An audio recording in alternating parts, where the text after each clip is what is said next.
بسم اللہ الرحمن الرحیم۔ یوٹیوب چینل علم سٹی J.A میں آپ کو ویلکم کیا جاتا ہے۔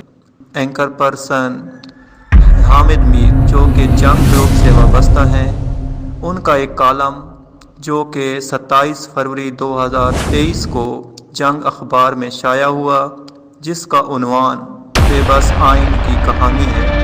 یہ ایک ایسے مصور کی کہانی ہے جو 21 سال تک مختلف قید خانوں میں اپنے درد کو کبھی آنسوؤں میں بہاتا رہا اور کبھی اس درد کو رنگوں کے ذریعے کاغذ پر بکھیرتا رہا۔ اس دکھی مصور کی بنائی ہوئی تصویروں میں چاند سے محبت اور غلامی سے نفرت بڑی نمایاں تھی۔ 21 سال کے بعد جب وہ ایک چھوٹی قید سے رہائی پا کر بڑی قید میں جا چکا ہے، پہلی قید میں وہ صرف اپنی آزادی کے خواب دیکھتا تھا، دوسری قید میں سے اپنا خاندان، شہر اور پوری قوم زنجیروں میں جکڑی نظر آ رہی ہے۔ اس بدقسمت مصور کا نام محمد احمد غلام ربانی ہے، جو اپنے بھائی عبدالرحیم غلام ربانی کے ہمراہ 21 سال بعد امریکہ سے رہا ہو کر واپس پاکستان پہنچ چکا ہے۔ احمد ربانی کا نام کئی سال پہلے میں نے ایک برطانوی وکیل کلائیو اسٹیفرڈ اسمتھ کی زبانی سنا تھا، جو امریکہ کی بدنام زمانہ گوانتانامو جیل میں بند کئی قیدیوں کی رہائی کے لیے قانونی جنگ میں مصروف تھا۔ کلائیو نے احمد ربانی کی بنائی گئی تصویروں میں چھپے درد کو دنیا سے بانٹنا اور پھر اس کے ذریعے احمد ربانی کا ایک دردنامہ امریکی اخبار لاس اینجلس ٹائمز میں شائع ہوا۔ احمد ربانی نے لکھا ہے، کبھی میں بھی ایک انسان تھا، میری بھی ایک پہچان تھی، لیکن اب میری پہچان صرف قیدی نمبر 1461 ہے، جسے 2002 میں جنرل پرویز مشرف کی حکومت نے کراچی سے پکڑ کر امریکہ کو بیچ دیا۔ حیران کن پہلو یہ تھا کہ احمد ربانی اور اس کے بھائی عبدالرحیم ربانی کو امریکیوں نے 2 دہائیوں تک اپنی جیلوں میں رکھا اور اس دوران دونوں پر کوئی الزام لگایا، نہ ہی کوئی ٹرائل کیا۔ البتہ دونوں پر تشدد کر کے مجبور کیا جاتا رہا کہ وہ القاعدہ کے ساتھ اپنے تعلقات کا اعتراف کر لیں، لیکن دونوں نے ایسا کوئی اعتراف نہ کیا۔ احمد ربانی اور اس کے بھائی کی کہانی صرف امریکی حکومت کے ظلم و ستم کی کہانی نہیں ہے، یہ پاکستان کے بالادست طبقے کی وطن فروشی کی بھی ایک ہوش ربا کہانی ہے، جس میں 4000 سے زائد پاکستانیوں کو صرف $5,000 کے عوض امریکہ سمیت کئی دیگر ممالک کے ہاتھوں بیچ دیا گیا۔ جنرل مشرف نے سب سے پہلے پاکستان کا نعرہ لگایا، پاکستان کو سب سے پیچھے دھکیل دیا۔ جنرل مشرف کی حکومت صرف امریکہ کو نہیں بلکہ برطانیہ، فرانس، مصر، سعودی عرب، اردن، سوڈان اور موریتانیہ سمیت دیگر ممالک کو بھی بندے پکڑ کر فروخت کرتی تھی۔ لیبیا میں کرنل قذافی کا اقتدار ختم ہوا تو اس کی جیلوں میں سے ایسے قیدیوں کو رہائی ملی جو افغانستان میں روس کے خلاف جہاد کرنے آئے تھے، لیکن قذافی نے انہیں دہشت گرد قرار دے دیا۔ 9/11 کے بعد پاکستان کی حکومت نے انہیں پکڑ کر امریکہ کو بھیجا اور امریکہ نے انہیں قذافی کے حوالے کر دیا۔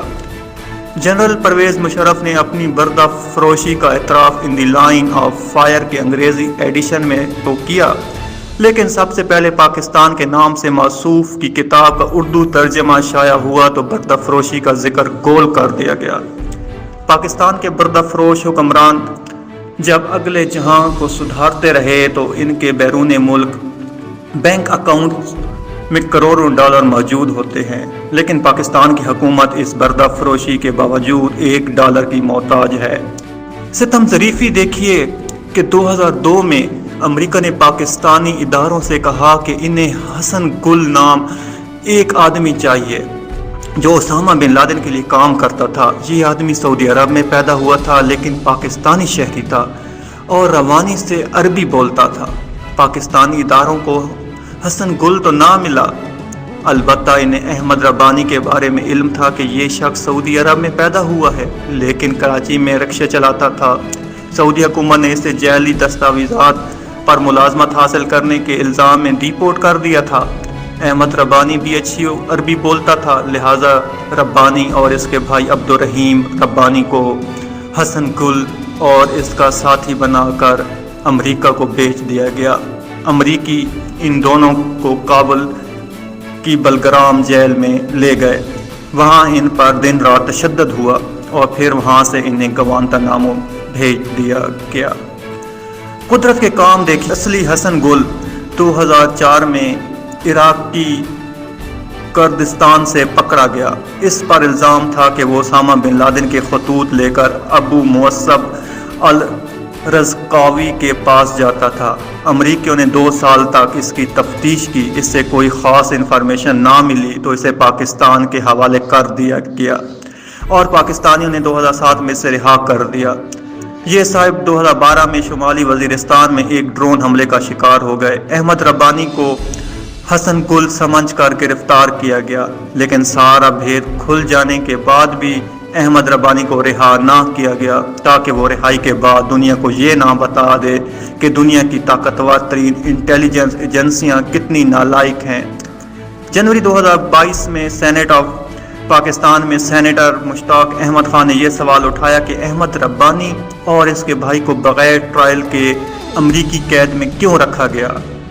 اس وقت کے وزیر پارلیمانی امور علی محمد خان نے سوال کا سیدھا جواب دینے کی بجائے سینیٹر مشتاق احمد خان کی ذات پر حملے شروع کر دیے۔ آج علی محمد خان کی جماعت تحریک انصاف ریاستی ظلم و ستم کا بہت رونا روتی ہے۔ جب اس جماعت کی اپنی حکومت تھی تو اس کے قائد عمران خان نے احمد ربانی اور عافیہ صدیقی کو فراموش کر رکھا تھا۔ کسی کو اچھا لگے یا برا، سچ یہ ہے کہ احمد ربانی پر 21 سال تک ظلم و ستم کی کہانی دراصل پاکستان کے آئین کی بے بسی کی کہانی ہے۔ ایک پاکستانی شہری کو بغیر ثبوت امریکہ کے ہاتھوں فروخت کر دینا آئین پاکستان کی خلاف ورزی ہے۔ اس خلاف ورزی پر جسٹس شیخ ریاض احمد سے لے کر جسٹس عمر عطا بندیال تک 1 درجن چیف جسٹس خاموش رہے۔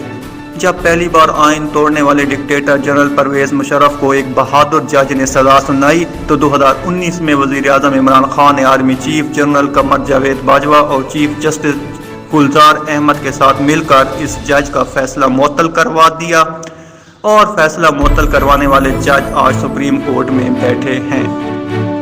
مشرف کو بچانے والے سب لوگ آج آپس میں دست و گریباں ہیں اور احمد ربانی حیران ہے کہ وہ امریکہ کی جیل سے تو نکل آیا لیکن اس نئی جیل سے کیسے نکلے گا جہاں پورا پاکستان ہی IMF کی قید میں ہے۔ کیا کسی میں اتنی غیرت ہے کہ احمد ربانی سے ہی سوری بول دے؟ شکریہ۔